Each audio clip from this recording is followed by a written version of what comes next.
आप लोग एक प्राइवेट कर्मचारी हैं, तो आपको अच्छी तरह से मालूम होना चाहिए कि ईपीएफओ के द्वारा पिछले 11 वर्ष तक कोई भी बड़ा निर्णय नहीं लिया गया है। लेकिन अब आपके लिए बड़ी खुशखबरी आ रहा है। यदि आप लोग प्राइवेट कर्मचारी हैं तो आप लोगों का बढ़ेगा पेंशन। जी हाँ, देख सकते हैं लिखा है कि 11 साल बाद ईपीएफओ लेने जा रहा है बड़ा फैसला। जी हाँ, यह आपके लिए बड़ी अपडेट आया है, तो सभी प्राइवेट कर्मचारियों से रिक्वेस्ट है कि वीडियो को अंत तक देखिए। आप लोगों का कितना पेंशन बढ़ेगा, सभी बातों पर चर्चा करेंगे। क्या ईपीएफओ के द्वारा बड़ा फैसला लिया जा रहा है, सभी बातों पर चर्चा हम करेंगे। चलिए जानते हैं इस वक्त क्या अपडेट सामने निकल कर आ रहा है। तो अभी के इस वर्तमान समय में प्राइवेट कर्मचारी लोगों का संख्या काफ़ी ज़्यादा बढ़ते जा रहा है। प्राइवेट कर्मचारी लोगों का संख्या काफ़ी बढ़ रहा है, जिसके वजह से प्राइवेट कर्मचारी यदि आप हैं और आप लोगों का सैलरी से पीएफ कटता है तो आपके लिए खबर बहुत मददगार होने वाला है। एक अच्छी खबर आप लोगों के लिए सामने आ चुका है। आपको बताना चाहूँगा कि अभी 11 साल बाद ईपीएफओ के द्वारा प्राइवेट कर्मचारी लोगों का पेंशन में बढ़ोतरी करने को लेकर अनाउंसमेंट यानी कि घोषणा किया गया है। चलिए जानते हैं पूरी जानकारी विस्तार से। आप लोगों को पता होना चाहिए कि कुछ दिन में दिवाली का त्यौहार आने वाला है। लगभग 2 से 4 दिन, लगभग 8 दिन बचा हुआ है। दिवाली से पहले प्राइवेट कर्मचारी लोगों का पेंशन बढ़ोतरी होने वाला है, जो कि इनके लिए बड़ी सौगात है। बताना चाहते हैं कि प्राइवेट कर्मचारी लोगों का पेंशन बढ़ोतरी की मांग पिछले कई वर्षों से आ रहा है तथा बैठक में वृद्धि होता है तो 11 साल बाद लाखों पेंशनर्स को राहत प्राप्त होगा। कितना बढ़ेगा कर्मचारी लोगों का न्यूनतम पेंशन? जानकारी के लिए बताना चाहूँगा कि कर्मचारी भविष्य निधि संगठन की सर्वोच्च नीति निर्माण इकाई केंद्रीय न्यासी बोर्ड के द्वारा बैठक आयोजित किया जाएगा तथा मीडिया रिपोर्ट के मुताबिक जानकारी प्राप्त हो रहा है कि बैठक 13 तथा 15 अक्टूबर 2025 को होने वाला है, जो कि बेंगलुरु में बैठक होगा। तथा यह जो बैठक होने वाला है इसमें कर्मचारी लोगों का कम से कम पेंशन बढ़ाने के प्रस्ताव पर बात होगा ही होगा। और फिलहाल यानी कि वर्तमान समय में 1000 रुपया पेंशन है तथा बताना चाहते हैं कि यह बढ़कर 2500 रुपया होगा, जो कि प्रत्येक महीने आप लोगों को प्राप्त होगा।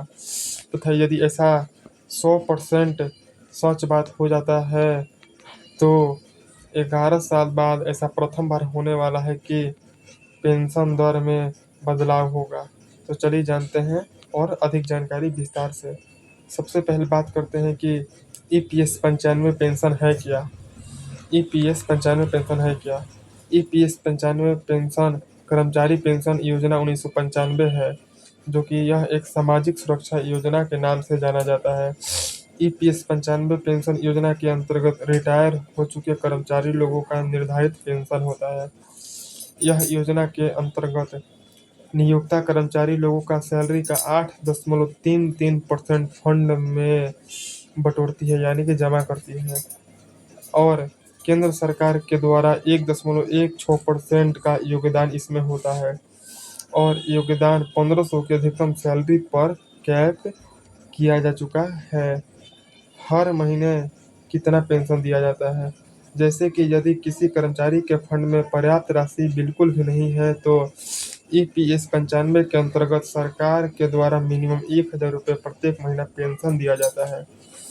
हालांकि अब इतने समय के पश्चात यह फंड एक्चुअल घाटे की सामना कर रहे हैं।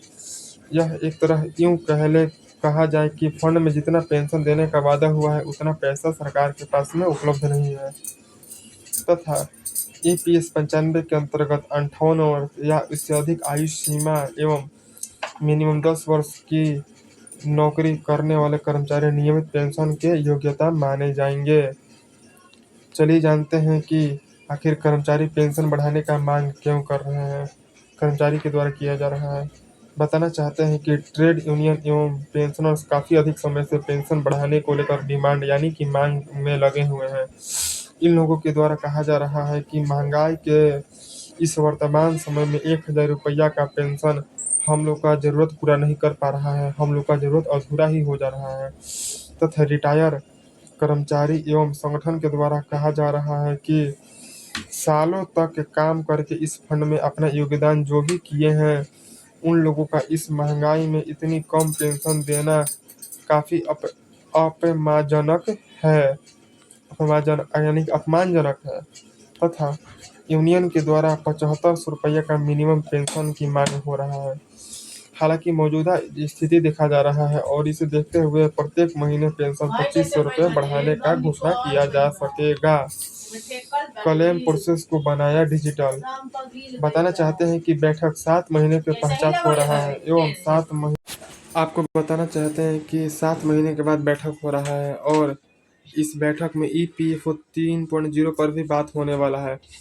बताना चाहते हैं कि डिजिटल अपग्रेड प्रोजेक्ट यह है तथा प्रोजेक्ट ईपीएफ ट्रांजैक्शन एवं क्लेम प्रोसेस को पूरी तरह डिजिटल बनाया गया है और कर्मचारियों को पैसे की जरूरत पड़ेगा तो फंड निकालना एवं क्लेम करना आसान अब हो चुका है। चलिए जानते हैं कि ईपीएफओ के तहत क्या सुधार होने वाला है। ईपीएफओ 3.0 के अंतर्गत 11 साल बाद सुधार होगा तथा सुधार में बहुत सारा चीज को शामिल किया जा चुका है, जैसे कि एटीएम और यूपीआई से पीएफ निकासी का सुविधा आपको मिलेगा, ऑटो क्लेम सेटलमेंट का सुविधा आपको मिलेगा, डिजिटल सेवा के द्वारा पेपरलेस प्रक्रिया, ओटीपी बेस्ड वेरिफिकेशन सिस्टम और अन्य चीजों को बिल्कुल सरल बनाया जा चुका है तथा सब मिलकर देखा जाए तो अक्टूबर की बैठक से कर्मचारी लोगों का और पेंशनर लोगों का डिजिटल सुविधा तथा तेज सेवा एवं बढ़ा हुआ पेंशन क्या बड़ी सौगात मिलने की संभावना है, यानी कि मिलेगा ही मिलेगा। तो उम्मीद है वीडियो पसंद आए तो लाइक शेयर सब्सक्राइब कर दीजिए। आप लोग इस वीडियो को फटाफट और सभी लोगों को शेयर भी कर दीजिए।